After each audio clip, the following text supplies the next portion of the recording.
ಈಗಾಗಲೇ ಖಾದರ್ ವಿರುದ್ಧ ಬಿಜೆಪಿ ನಿರಂತರವಾಗಿ ಪತ್ರಿಕಾಗೋಷ್ಠಿಯನ್ನು ಮಾಡ್ತಾ ಇದೆ. ಪ್ರಮುಖವಾಗಿ ಸ್ಪೀಕರ್ ಖಾದರ್ ವಿಧಾನಸಭಾ ವ್ಯಾಪ್ತಿಯಲ್ಲಿ ಸಾಕಷ್ಟು ಗೋಲ್ಮಾಲ್ ನಡೆಸಿದ್ದಾರೆ ಅನ್ನುವಂಥದ್ದು ಅವರ ಆರೋಪ ಆಗಿತ್ತು. ಇದಕ್ಕೆ ತಿರುಗೇಟನ್ನು ಕೊಟ್ಟಿರುವಂಥ ಸ್ಪೀಕರ್ ಖಾದರ್ ಏನೇ ಆರೋಪಗಳಿದ್ರೂ ಕೂಡ ಲಿಖಿತವಾಗಿ ನನಗೆ ತಂದುಕೊಡಿ, ಯಾಕೆಂದರೆ ಸ್ಪೀಕರ್ ಸ್ಥಾನಮಾನ ಸಾಕಷ್ಟು ಸಾಂವಿಧಾನಿಕವಾಗಿರುವಂಥದ್ದು, ಈ ಹಿನ್ನೆಲೆಯಲ್ಲಿ ಲಿಖಿತವಾಗಿ ಉತ್ತರ ಕೊಡ್ತೀನಿ ಅನ್ನುವಂಥ ಮಾತನ್ನು ಕೂಡ ಹೇಳಿದ್ದಾರೆ. ಇವತ್ತು ಕೂಡ ಇಬ್ಬರ ನಡುವಿನ ಆರೋಪ ಪ್ರತ್ಯಾರೋಪ ಮುಂದುವರೆದಿದೆ. ಆ ಸ್ಮಾರ್ಟ್ ಡೋರ್ ಲಾಕರ್ ಇಂದ ಒಂದು ದೊಡ್ಡ ವಿಷಯ ಇದೆ. ಈ ಲಾಕ್ ವಿಚಾರದಲ್ಲಿ ಬಹುದೊಡ್ಡ ಭ್ರಷ್ಟಾಚಾರ ಆಗಿದೆ. ಬೇರೆ ನಾವು ಗಾಳಿಯಲ್ಲಿ ಗುಂಡಿರ್ದಾಗ ಅಲ್ಲೇ ನಮಗೆ ಮಾತಾಡಲಿಕ್ಕೆ ಆಗುವುದಿಲ್ಲ. ಶಾಸಕರ ಭವನದ ಕಚೇರಿಗಳಲ್ಲಿ ಸ್ಮಾರ್ಟ್ ಲಾಕ್ ಅಳವಡಿಸಲಾಗಿತ್ತು. ಈ ವಿಚಾರ ಮುಂದಿಟ್ಟುಕೊಂಡು ವಿಪಕ್ಷ ನಾಯಕರು ಸ್ಪೀಕರ್ ಯುಟಿ ಖಾದರ್ ವಿರುದ್ಧ ಗಂಭೀರ ಆರೋಪ ಮಾಡಿದ್ದಾರೆ. ಖಾದರ್ ಕೋಟಿ ಲೂಟಿ ಮಾಡಿರೋದಾಗಿ ದಿನಕ್ಕೊಬ್ಬರು ಹೇಳಿಕೆ ಕೊಡುತ್ತಿದ್ದಾರೆ.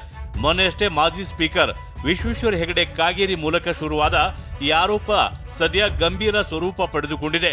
ಅಷ್ಟಕ್ಕೂ ವಿಪಕ್ಷಗಳ ಆರೋಪ ಏನು ತೋರಿಸ್ತೀವಿ ನೋಡಿ. ಯಾವುದೇ ಶಾಸಕರು ಕೇಳದೇ ಇದ್ರೂ ಶಾಸಕರ ಭವನದ 224 ಶಾಸಕರ ಕಚೇರಿಗೆ ಸ್ಮಾರ್ಟ್ ಲಾಕ್ ಅಳವಡಿಕೆ ಮಾಡಲಾಗಿದೆ ಅಂತ ವಿಪಕ್ಷ ನಾಯಕರು ಹೇಳ್ತಿದ್ದಾರೆ. ಅಳವಡಿಸಿರುವ ಸ್ಮಾರ್ಟ್ ಲಾಕ್ಗೂ ಮಾರುಕಟ್ಟೆ ದರಕ್ಕೂ ವ್ಯತ್ಯಾಸವಿದೆ.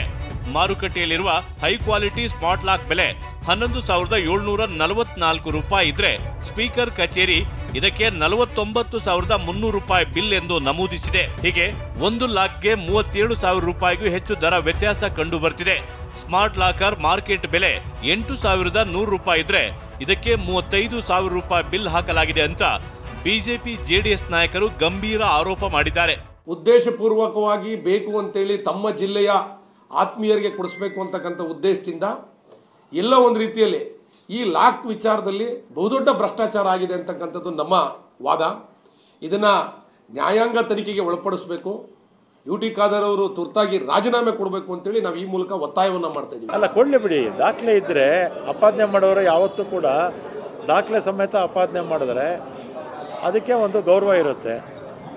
ಬರೀ ಪೇಪರ್ಗಳಲ್ಲಿ ಅಥವಾ ಪ್ರಿಂಟ್ ಮೀಡಿಯಾದಲ್ಲಿ ಕೊಟ್ಟರೆ ಅದಕ್ಕೆ ಅರ್ಥ ಇರೋದಿಲ್ಲ. ಈ ಮಧ್ಯೆ ಬಿಜೆಪಿ ಜನಪ್ರತಿನಿಧಿಗಳ ಆರೋಪಕ್ಕೆ ಟಿವಿ9ಗೆ ಪ್ರತಿಕ್ರಿಯಿಸಿರುವ ವಿಧಾನಸಭೆ ಸ್ಪೀಕರ್ ಯುಟಿ ಖಾದರ್ ಅವರ ಏನೇ ಆರೋಪಗಳಿದ್ರೂ ಲಿಖಿತ ರೂಪದಲ್ಲಿ ನೀಡಲಿ, ಎಲ್ಲ ಆರೋಪಗಳಿಗೆ ಲಿಖಿತವಾಗಿಯೇ ಉತ್ತರಿಸುತ್ತೇನೆ ಎಂದಿದ್ದಾರೆ.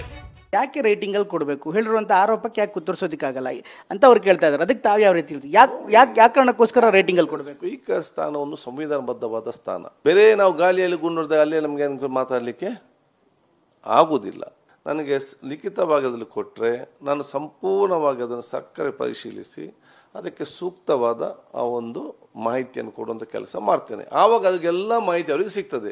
ಅದು ಆನ್ಲೈನಲ್ಲಿ ಯಾಕೆ ಹಾಗೆ, ಇದರಲ್ಲಿ ಯಾಕೆ ಹೀಗೆ, ಇನ್ನೊಂದು ಯಾಕೆ ಹಾಗೆ, ಇದೆಲ್ಲ ಕೂಡ ಆಗ ಸಿಕ್ಕುವಂಥದ್ದಲ್ಲ. ಒಟ್ಟಾರೆಯಾಗಿ ಕೆಲವು ದಿನಗಳಿಂದ ಸ್ಪೀಕರ್ ಕಚೇರಿಯಿಂದ ಕೈಗೆತ್ತಿಕೊಳ್ಳಲಾಗುತ್ತಿದ್ದ ಕಾಮಗಾರಿ ನವೀಕರಣ ಕೆಲಸಗಳ ಬಗ್ಗೆ ಸಾಮಾಜಿಕ ಜಾಲತಾಣಗಳಲ್ಲಿ ಕೇಳಿಬಂದಿದ್ದ ಆರೋಪಗಳ ಮಧ್ಯೆಯೇ ಒಂದು ಹೆಜ್ಜೆ ಮುಂದೆ ಹೋಗಿರುವ ಬಿಜೆಪಿ ಜನಪ್ರತಿನಿಧಿಗಳು ನೇರ ಆರೋಪ ಮಾಡಿದ್ದಾರೆ. ವಿಧಾನಸಭೆ ಚಳಿಗಾಲದ ಅಧಿವೇಶನಕ್ಕೂ ಮುನ್ನವೇ ಈಗ ಕೇಳಿಬಂದಿರುವ ಆರೋಪ ಮತ್ತಷ್ಟು ಸದ್ದು ಮಾಡುವ ಸಾಧ್ಯತೆ ಇದೆ.